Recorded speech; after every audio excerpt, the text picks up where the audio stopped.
Depois de escolher aberturas, defesas, seguindo suas preferências, você cria seu repertório, você testa na internet, testa com amigos, anota, chega a conclusões importantes sobre aquelas aberturas, e chega um dia que você vai jogar um torneio e você vai perceber que você vai estar mais seguro com aquele repertório formado e tendo suas referências, tendo seus estudos, e isso vai refletir no resultado do torneio. Mesmo que a posição não aconteça exatamente como você estudou, você já vai ter essas referências de partidas, isso vai ajudar na escolha dos planos e até no cálculo de variantes. E pode acontecer de você chegar numa posição exata que você já estudou e até que você tenha um lance novo já analisado. E você vai poder aplicar esse lance e vai estar na frente do seu adversário porque você já pensou nesse lance no seu trabalho de laboratório. Eu vou dar 3 exemplos de lances novos que foram aplicados em partidas de alto nível, partidas de grandes mestres, de campeões mundiais. São exemplos inspiradores, não quer dizer que a gente tem que, em cada partida que for jogar, ter uma novidade. Porque esses profissionais, eles vivem para isso, eles estudam, eles têm até equipes, e hoje em dia, na era da informática, eles têm supercomputadores e programas. Mas é inspirador a maneira como eles podem inovar em uma partida, e o que eu quero mostrar também com esses exemplos é que uma ideia nova em uma posição não está tão distante da nossa compreensão. São lances comuns, lances que foram jogados pela primeira vez, mas que poderiam ter surgido em um momento de estudo em sua casa, no seu laboratório. São lances perfeitamente concebíveis, muitas dessas novidades. Nós vamos mostrar aquelas que são lances razoáveis. Em geral, você precisa de uma variante analisada que dê um aval àquele lance, que confirme a correção do lance. Você precisa de ter duas coisas em um lance novo, numa posição: que ele tenha uma consistência estratégica e que tenha uma correção tática. Então o lance precisa fazer parte de uma ideia, de um plano, tem que ter um plano por trás e ele tem que ser calculado com exatidão. Então você podendo analisar em casa, você vai ter mais tempo para olhar a posição, buscar alternativas, e esse estudo vai refletir na partida. Esse tipo de estudo em que você olha uma posição e já se projeta numa partida de torneio, você já se imagina jogando aquela posição, é um estudo muito útil, porque mesmo que você não chegue a jogar aquela posição, você está fazendo um treinamento para uma postura correta para a partida, para a abertura, para a busca de ideias, e essa mesma postura vai se refletir no meio-jogo e no final. Então vamos às partidas e vamos perceber que são novidades muito fáceis de serem assimiladas. São novidades de torneios de alto nível, mas que poderíamos ter encontrado em nosso próprio laboratório. E poderia ser uma arma secreta. Mesmo os lances já jogados, as novidades, elas podem fazer parte do seu repertório. Você não é obrigado a encontrar um lance novo em cada partida que você jogar. Você pode se inspirar e se basear em partidas jogadas. Vamos à primeira partida entre Yasser Seirawan, que jogou o cavalo F3, e Anatoly Karpov, que jogou o cavalo F6. Essa partida tem uma história interessante. Essa foi jogada em 82 em Hamburgo, mas um pouco antes, alguns meses antes, foi jogada uma partida na mesma posição que eles vão chegar, uma partida na Holanda. Vou girar o tabuleiro para vermos do ponto de vista do Karpov. Vamos perceber como ele deve ter sentido essa oportunidade de aplicar a sua arma secreta, tendo vindo de uma derrota na partida anterior, na partida que eu falei, a partida similar, exatamente a mesma posição. Vamos chegar à posição primeiro. Depois de cavalo F3, cavalo F6, Seirawan jogou C4, Karpov jogou E6, seguiu o cavalo C3, D5, gambito da dama recusado, que era uma das principais defesas do Karpov de pretas, D4, bispo E7, bispo G5, H6, Aqui existe a opção da captura também. Foi jogada por Kasparov contra Karpov. Nessa partida foi jogado bispo H4, roque, torre C1. Outro lance possível aqui é jogar com E3, mas torre C1 é uma ideia forte, uma ideia lógica, já que essa coluna C está prestes a ser aberta depois dessa troca C toma D5. Aqui o Karpov jogou com B6 e o Saruman capturou, o Karpov capturou de cavalo, seguiu cavalo toma D5, E toma D5, bispo toma E7, dama toma E7, G3, uma ideia de fianqueto para pressionar o centro, pressionar principalmente o peão de D5. Torre E8, um lance natural, coloca a torre numa coluna semi-aberta, exercendo pressão em E2. Torre C3, uma ideia muito interessante de Saruman, porque essa torre pode entrar por E3. Cavalo A6, dama A4. Essa é a posição chave, a posição crítica de nossa partida. O Karpov havia jogado uma partida meses atrás, antes dessa partida que vamos ver, e ele jogou com C5. Depois de torre A3, veja o que aconteceu. A dama não pode sair porque cai a torre, também está aqui atacada pela dama.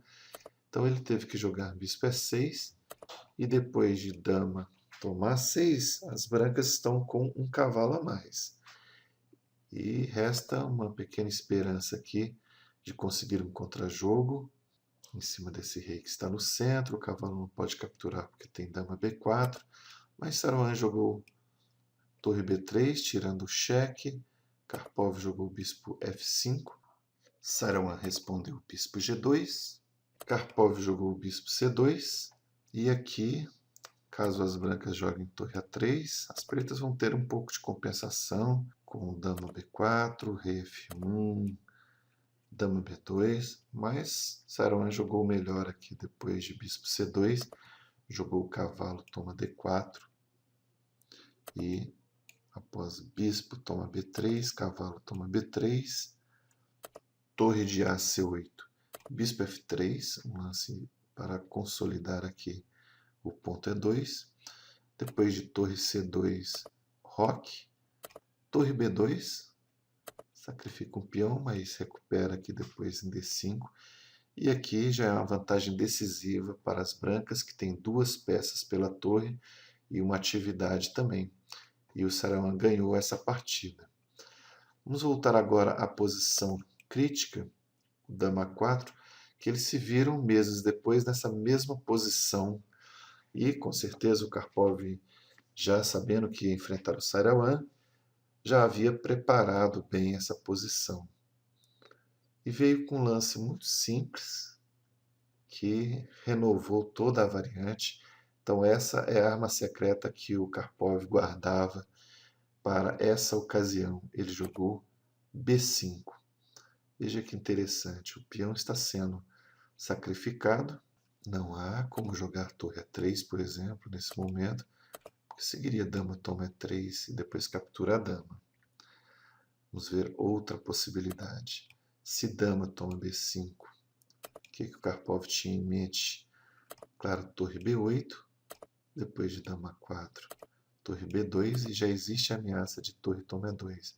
Então, uma variante simples, uma ideia simples. Jogar B5 para, depois da tomada, jogar torre B8 e torre B2. E depois de dama A5, que foi jogado na partida, o Karpov vai aproveitar a situação do rei no centro, pela falta de desenvolvimento das brancas, e já começa as operações. Dama E4, mais uma vez não tem torre E3, porque a dama sai com cheque, e essa é uma ameaça, o dama B1. Saruman acabou jogando rei D2, agora vai ficar com esse rei no centro, grande perigo. Aqui a ameaça é torre E3, Karpov resolveu de uma maneira bem tranquila com torre E6. Defendeu, deixou a torre defendida. E agora a ameaça já é dama B1. Saruman jogou B3, Karpov jogou B4. Saruman jogou torre A3, Karpov jogou dama B1. E o rei branco vai sempre estar numa posição insegura, com essa dama em cima, meio sem casas. Seguiu torre toma E6. Karpov deu aqui um intermediário, antes de capturar a torre. Dama B2, rei D1. E aqui a posição é tão perigosa que ele preferiu tomar de bispo, sacrificando o cavalo, do que tomar de peão e ficar mal desenvolvido. Então ele acelerou o jogo depois de bispo toma E6. Dama toma A6. Cheque, rei D2, dama C3, rei D1 e bispo F5. Uma forte ameaça de bispo C2 ou de dama C2 seguido de mate. Cavalo E1, mais ou menos forçado. Karpov jogou torre B8. Essa torre agora ameaça entrar em jogo por C6. Saruman capturou o peão e o Karpov seguiu a ideia. Torre B6 com a ideia de torre C6. E3, Karpov jogou torre C6 com fortes ameaças. Dama C1, dama B2, ameaçando torre C1. Saruman jogou bispo C4, devolvendo aqui a peça. E o Karpov ainda fez algumas coisas antes de capturar esse bispo. Deu dama 1 cheque, rei E2, dama B2, rei D1, D toma C4, bem interessante porque o lance está capturando o bispo, mas está deixando a torre. Dama 8 cheque, rei H7, dama toma C6, mas depois de C3, ameaça de dama D2 mate e as brancas abandonaram. Cavalo F3 defenderia o mate 1, mas depois de dama B1 cheque, rei E2, não precisa tomar a torre, já tem mate aqui. Bispo D3 checkmate. Então uma partida que Karpov entra numa mesma posição em que ele já havia perdido uma partida, mas uma partida que serviu de lição para ele analisar e descobrir uma nova ideia. E uma ideia bem lógica e não tão difícil de ser concebida. Vamos à segunda partida que aconteceu entre Karpov e Kasparov em Linares, 1993. Karpov jogou D4. Vou virar o tabuleiro, vamos ver do ponto de vista das pretas, do Kasparov. Ele jogou cavalo F6, depois de C4, G6. Então, o Kasparov tinha como principal defesa contra D4 a Índia do Rei, depois adotou também a Grunfeld. Então, duas aberturas agressivas, apesar de já ter jogado em sua carreira Gambito da Dama, Irinzo Índia. A preferência, o que estava mais de acordo com o estilo de Kasparov, era a Índia do Rei e a Grunfeld. Duas aberturas dinâmicas, aberturas que se adaptam ao jogador de ataque. Cavalo C3, bispo G7, E4, D6, e Karpov sempre fiel ao sistema Semish, a variante Semish com F3. Roque, bispo E3, E5. Tudo normal, de acordo com a teoria. Cavalo de G2, existe a opção do avanço também. C6, dama D2, cavalo de BD7, torre D1, A6. Esse lance é interessante que já prepara uma expansão na ala da dama. Nesse momento, Karpov jogou D toma E5. Aqui as pretas têm duas opções, D toma E5 e cavalo toma E5. Até o momento dessa partida já haviam jogado bastante D toma E5. E quando Kasparov jogou cavalo toma E5, foi considerado pelo informador uma novidade teórica. Depois foram publicadas duas partidas de correspondência que haviam sido jogadas um pouco antes, Mas o lance cavalo E5 já ficou conhecido no mundo do xadrez com essa partida. É um lance lógico. A primeira variante que temos que calcular é se as brancas jogam dama toma D6. E com uma rápida análise podemos ver que depois de dama toma D6, as pretas trocam as damas, torre toma D6, cavalo toma C4, atacando o bispo e a torre, e depois de torre D3, cavalo B2 e a torre continua tendo problemas aqui, não tem casa. Se volta para D2, volta o cavalo para C4 e vai acabar eliminando o bispo de casas pretas. Então, dama toma D6 está descartado e o lance parece bem mais ativo, já ataca então C4 e depois de B3, Kasparov seguiu com B5, já ameaçando capturar, ganhando o peão. Karpov jogou C toma B5 e aqui A toma B5. A torre já está desenvolvida agora, sem se mover, mas agora a sua ação já está muito forte na coluna aberta. E agora Karpov capturou. Então o Kasparov jogou uma linha de gambito, como era muito comum nas partidas dele, sacrifícios de peões para conseguir um jogo mais dinâmico. Aqui ele não quer trocar damas agora, nesse momento não interessa. Ele joga cavalo de F D7, ativando mais o bispo. E depois de F4, talvez o Karpov tivesse analisado até esse momento e estava satisfeito com a posição, mas estava reservada uma surpresa que Kasparov preparou, B4. Aqui temos várias opções. Primeiro, tomar o cavalo. Não é bom porque as pretas também capturam o cavalo, estão ameaçando o bispo toma E5, C2, torre toma 2, posição excelente para as pretas. A outra possibilidade depois de B4 é jogar cavalo A4.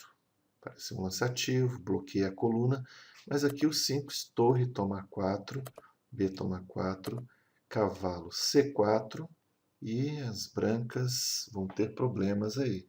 Tem que defender o bispo, só existe o lance dama D3 e aí cavalo B2 recupera a qualidade com uma melhor estrutura, posição muito ativa. E aqui é uma posição vantajosa para as pretas. E o outro lance, que também deve ser analisado, é dama toma B4. Tomando o peão, que está ali de graça, aparentemente, mas aí vem C5, ataca a dama tem muito poucas casas, e se bispo toma C5, cavalo toma C5.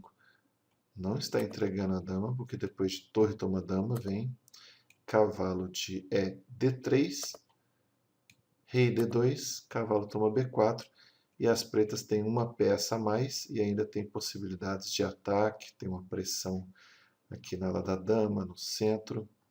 Fantástica posição ganhadora para as pretas.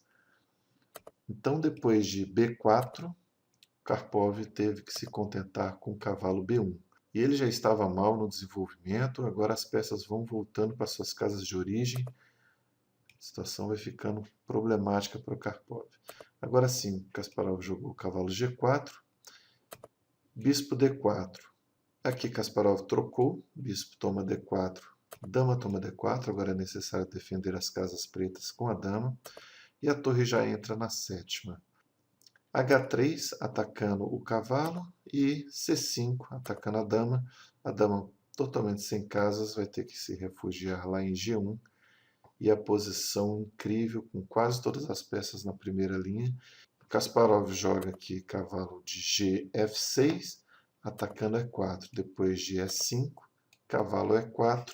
E nesse momento, Karpov, sem ter muito o que fazer, jogou H4. Posição um pouco desesperadora aí para o Karpov. Está mal coordenado, mal desenvolvido. E a coordenação de peças era um dos pontos fortes do jogo do Karpov. E aqui ele foi simplesmente superado pelo jogo dinâmico do Kasparov. Aqui o Kasparov jogou C4, um excelente lance também, já criando a possibilidade de um peão passado na coluna B ou coluna C. E depois de cavalo C1, todas as peças do Karpov estão na primeira linha. Um exemplo incrível de vantagem de desenvolvimento em uma partida de altíssimo nível entre dois ex-campeões mundiais.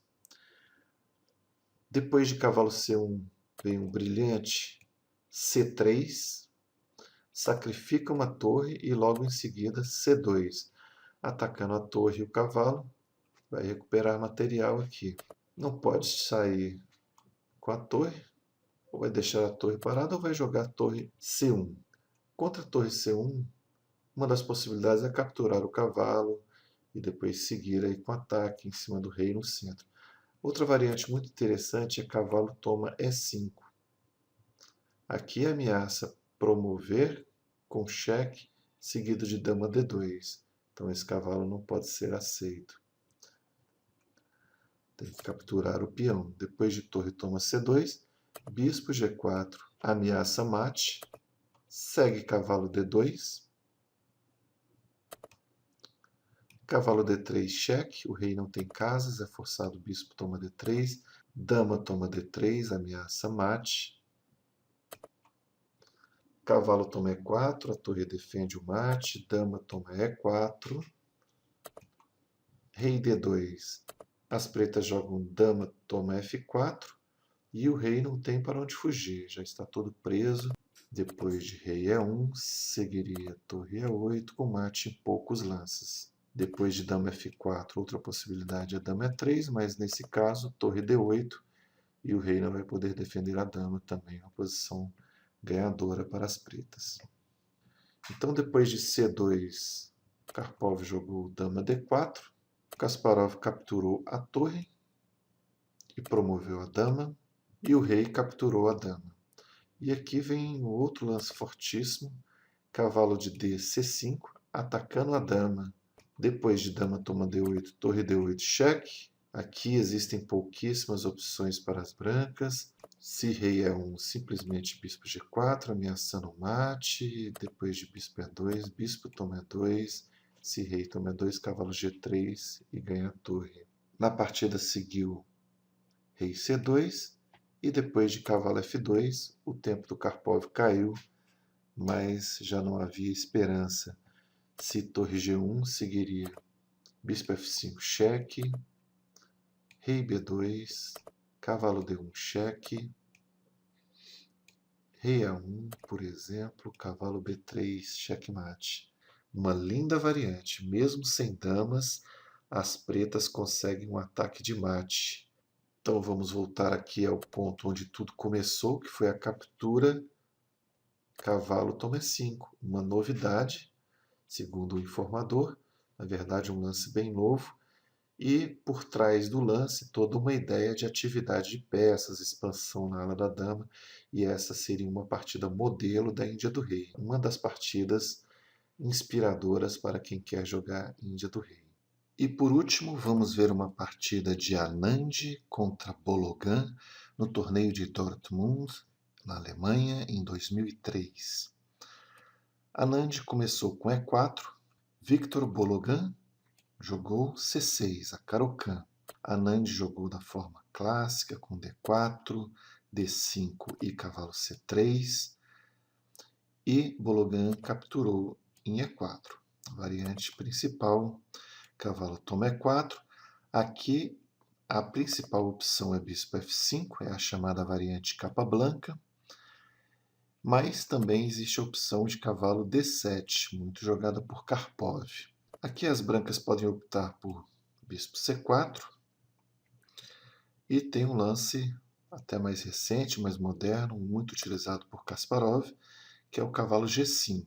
A ideia do cavalo G5, que justifica esse lance, é responder H6 com o cavalo E6 e vai capturar o bispo, já que F toma E6, levaria dama H5 e mate no próximo. Uma variante bem venenosa que as brancas têm, e as pretas, quando jogam Caro-Kann, devem estar bem conscientes dessa variante, é dama E2, porque se jogar automaticamente a ideia de cavalo de Gf6, levaria simplesmente um checkmate com cavalo D6. Então, nesse momento, para evitar as complicações, geralmente se joga cavalo de F6, por mais estranho que pareça, dois cavalos disputando aqui a mesma casa, mas é uma maneira de evitar esse checkmate afogado que a variante ameaça. Mas voltando à linha, então, os dois lances principais são bispo C4 e cavalo G5. Aqui Bologan jogou o cavalo de G F6 e o Anand jogou o bispo D3. Essa posição ainda é completamente teórica, já foi jogada milhares de vezes. Se você fizer uma pesquisa, vai encontrar muitas partidas boas, muitas partidas de grandes mestres. Aqui as pretas jogaram E6, as brancas jogaram cavalo de 1, F3, seguiu o bispo D6, dama E2. Aqui já existe uma possibilidade de cavalo toma F7, seguindo com outro cavalo entrando em G5, mas as pretas se antecipam jogando H6, e aí se vier o sacrifício não vai ter a casa em G5 depois. Então o cavalo volta para E4, depois da captura dama toma, dama C7. Aqui as brancas já completam o roque, e claro, o roque das pretas não é possível devido a dama H7 checkmate. As pretas começam a preparar o desenvolvimento do bispo pelo fianqueto e as brancas jogam dama G4 atacando G7, de novo não pode o roque devido a bispo toma H6. Mas aqui ainda é teoria, Bologan jogou G5 e Anand seguiu com dama H3. É um lance que de início ameaça cavalo captura em G5, aproveitando a cravada do peão, e Bologan joga torre G8. Agora esse lance tem a ameaça de G4. Parece tudo muito perigoso. As pretas podem depois rocar grande. Está tudo sob controle e com grande pressão na ala do rio. É nesse momento que Anand joga a novidade teórica. Nós vamos analisar e perceber que o lance, apesar de ser profundo, ser muito bem analisado, não é um lance antinatural, não é um lance escondido na posição. Se você fizer um exercício nessa posição e de pensar em alguns lances candidatos, você deve chegar ao lance que o Anand jogou. O problema é que ele tem que prever uma variante concreta contra o G4. Ele poderia tirar logo a dama, se antecipar, ou jogar cavalo D2, como já foi jogado em uma partida anterior, mas ele optou por torre E1. Então aqui a defesa contra G4 é uma defesa tática, é uma variante que está aí bem analisada. Vamos ver o que o Anand analisou e por que ele jogou o torre E1 numa partida. Imagina o grau de satisfação dele de vir com essa variante preparada e ter a chance de aplicar, já tendo visto em casa, já tendo se preparado, então chega com aquela verdadeira arma secreta. Torre E1 é uma verdadeira bomba no tabuleiro. Ele joga já sabendo, já se antecipando, com isso o adversário começa a gastar muito tempo para encontrar lances. Vamos primeiro ver o que aconteceria caso as pretas jogassem G4, que era a ameaça de dar o garfo. Então aqui Anand jogaria dama, toma H6. E se as pretas capturam o cavalo em F3, o que aconteceria aqui? Bom, aí temos uma torre apontando, o rei no centro, a dama já está muito ativa, então segue com torre toma E6. É um lance natural dentro das condições de ataque que as brancas dispõem nessa posição. Que depois de F toma E6, dama toma E6, vai capturar a torre. Então, uma das variantes é deixar a torre ser capturada, já que está com uma peça a mais. A outra variante é tentar defender a torre. Vamos ver essa primeiro. Se rei F8, bispo H6 cheque, aqui é única, torre G7. Agora um lance muito forte. Bispo G6 ameaçando o mate em F7 e em E8. E aqui as pretas têm que jogar cavalo F6, devolvendo uma das peças. Ainda tem uma torre a mais, veja quanto material. Depois de cheque, rei G8. E aqui as brancas seguem com o bispo captura G7. Já estão com material a mais, já recuperaram o material. E se dama toma, segue, dama toma D6. Então as brancas recuperaram o material e estão agora com peões de vantagem. Mas tem um lance aqui muito interessante ainda. Bispo F5. As brancas não podem capturar o bispo devido ao mate, mas seguem com dama toma C6, atacando a torre e ameaçando dama D5 e depois capturando o bispo. Então, pretas jogam torre D8, evitando o cheque em D5, e as brancas jogam dama toma F3, e depois de dama toma G6, atacam C2, brancas jogam C3, e aqui, se a gente for contar o material, são 5 peões pela peça, é uma vantagem material das brancas. Então tem que jogar aqui com cuidado, mas estão com vantagem. Tem que ir valorizando, avançando lentamente os peões e vão conseguir depois impor essa vantagem material. Vamos voltar para a posição do garfo. Dama toma H6, G toma F3 atacando, e depois de torre A6, vamos imaginar que em vez de F toma E6, dama toma E6, as pretas joguem bispo E7. Aqui temos variante bonita também.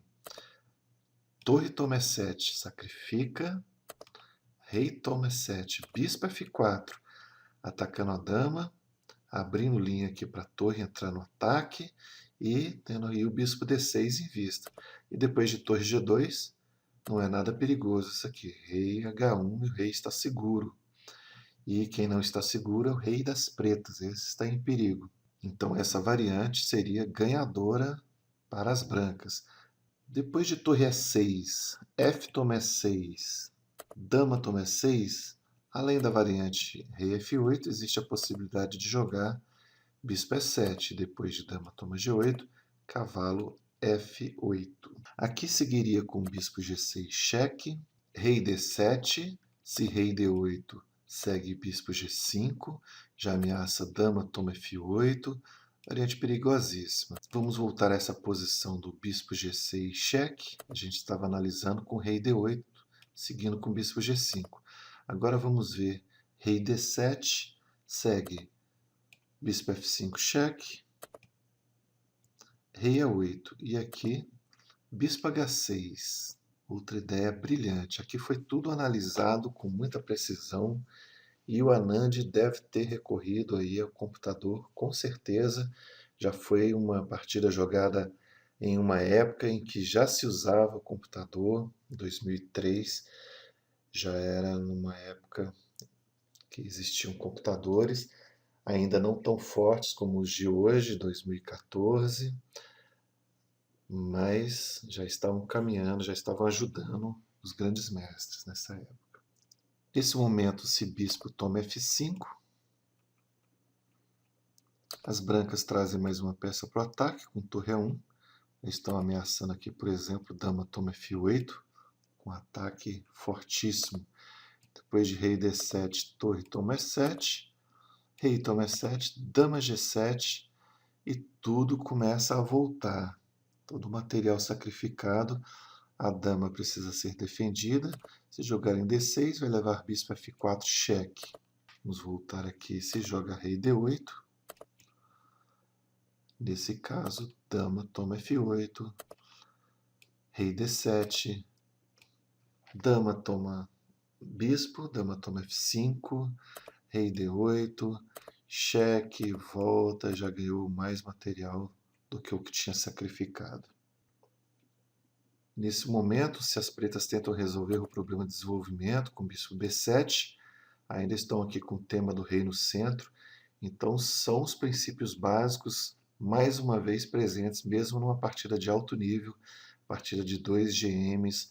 Então os princípios de desenvolvimento, domínio do centro e segurança do rei estão sempre presentes. Aqui no caso, o rei não conseguiu rocar, ficou no centro, e nessa posição levaria a torre toma E6 da mesma maneira, de maneira similar às outras variantes que vimos. F toma E6, dama toma E6, cheque, rei F8, dama toma H6, cheque, torre G7, bispo C4, um lance muito forte, agora ameaça dama H8 e vantagem decisiva. Vamos voltar à partida. Depois de torre E1, as pretas jogaram bispo F8, defenderam H6. Nesse momento, Anand já tinha o sacrifício com torre toma E6. E depois de F toma E6, dama cheque, rei D8, dama G8. Mas ele preferiu jogar mantendo a pressão aqui com dama F5. As pretas jogaram bispo G7. E Anand seguiu com H4, um lance forte, porque mantém ameaças. Rei F8, agora está ameaçando a dama volta para H3. E agora o bispo está interferindo aqui na ação da torre. Bologan jogou torre H8. Depois de H toma G5, H toma G5, atacou a dama G4.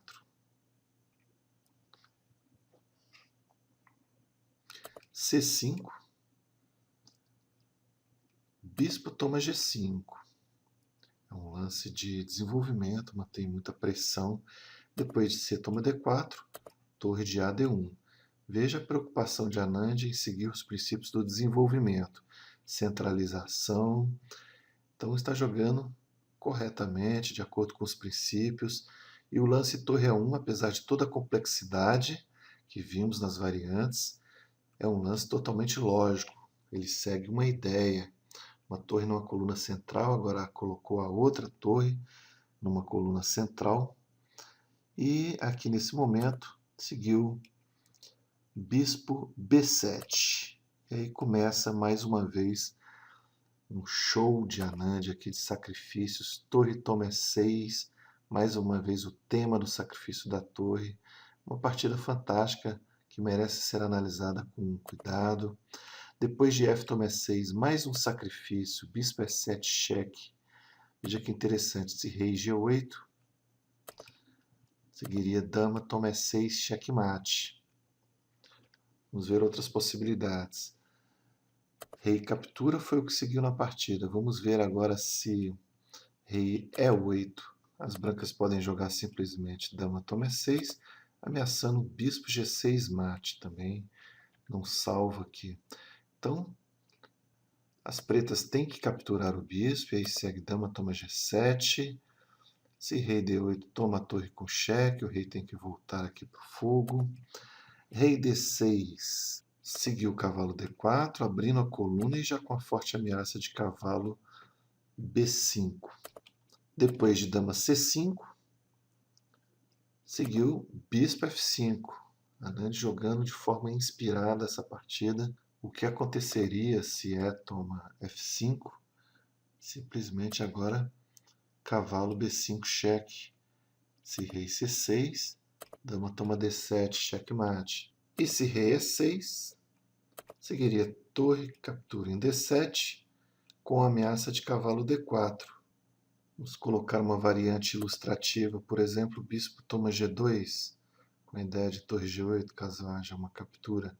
Aí seguiria com cavalo D4, depois de dama toma D4 forçado, dama E7 mate. Depois de bispo F5, Bologan jogou dama E5, propondo uma troca, claro que o Anand não pode trocar, e tem muito melhor aqui cavalo F3 dando cheque e atacando a dama. A dama joga em D5, cobrindo o cheque. Anand ainda retarda a captura, ele tenta explorar um pouco mais a posição do rei, com dama G3, rei E7 e agora sim captura. Torre toma D5, bispo D5, dama G5, rei D6, dama F4, rei E7, bispo E4. Se formos olhar aqui matematicamente, o material é bem reduzido. A vantagem material das brancas é praticamente de um peão, que é dama e 2 peões por 2 torres. 2 torres somariam 10 pontos, dama 9 mais 2 peões, 11. Apenas um ponto de vantagem, mas o rei das pretas está muito exposto e isso também vai contar bastante, vai pesar bastante aí na avaliação da posição não só a parte material.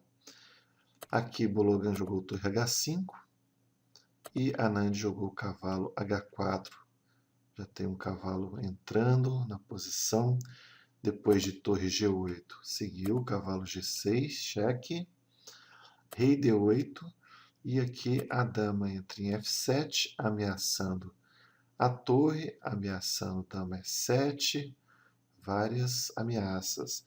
Depois de torre E8, defende a torre, defende E7, segue bispo D3 e as pretas abandonam. Agora a ameaça é bispo B5 e o ataque continua, ameaça de ganho de material, todas as peças brancas no ataque e as peças pretas descoordenadas.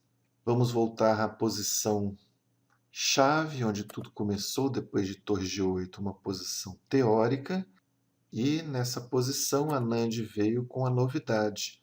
Então eu gostaria de chamar a atenção que esse tipo de lance é fruto de uma análise bem feita, mas não é um lance impossível de se conceber. Então a gente consegue perceber que o nível do grande mestre que está ali preparando, muitas vezes com a equipe assessorando, ajudando, fazendo esse trabalho de pesquisa, de exploração, está facilitando enormemente o trabalho do grande mestre. Mas você pode perceber que esse nível não está tão distante, são lances naturais. O que haveria aqui de ser calculado é o que jogar contra o garfo. E aí que a gente tem que começar a aprofundar. Mas com a ajuda de um computador e tentando explorar ideias, você vai longe na abertura, sempre, porque é um campo muito aberto, um campo com muitas possibilidades de lances. Então temos que cogitar sacrifícios, temos que analisar concretamente, e tudo pode ser encontrado também. As novidades podem ser em ideias, não necessariamente ideias com sacrifício, podem ser ideias mais calmas, ideias tranquilas, ideias de levar uma partida para um final. São várias possibilidades, várias hipóteses. Esse caso específico foi um garfo que ele tinha que estar prevendo, e ele defendeu de maneira indireta, já que ele previu que com dama H6 o ataque seria muito forte, baseado em torre e toma E6. Então, um lance típico, um detalhe tático típico da posição, já que o rei se encontra no centro. Então, nós percorremos ao longo do curso vários conceitos, várias etapas de preparação, de pesquisa, de escolha de variantes, de testes, e você chega no momento, ao ponto alto, quando você consegue aplicar aquilo que você estudou, que você preparou em seu laboratório, e aplicar em uma partida importante, conseguindo um resultado positivo. O seu prêmio vai ser muito maior do que aquele ponto no torneio. E quando você consegue aplicar em um torneio uma arma secreta que foi fruto de um trabalho árduo no seu laboratório, a satisfação é muito grande. Então isso deve ser uma motivação não só para o xadrez competitivo, mas também para o xadrez artístico. E esses são apenas exemplos. É claro que qualquer ideia nova, por mínima que seja, é uma aquisição resultado do seu esforço, do seu trabalho de laboratório, de pesquisa. No momento em que você entra nesse processo e compreende esse processo, vai ser tudo natural, você vai estar sempre em busca de novas ideias, você vai olhar para uma posição e vai estar tendo ali um motivo de aprender mais e mais. E na próxima aula nós vamos concluir o nosso curso com um conceito que vai sintetizar tudo que vimos até agora. Eu vou falar sobre um sentido maior e mais profundo do estudo de aberturas. Até lá!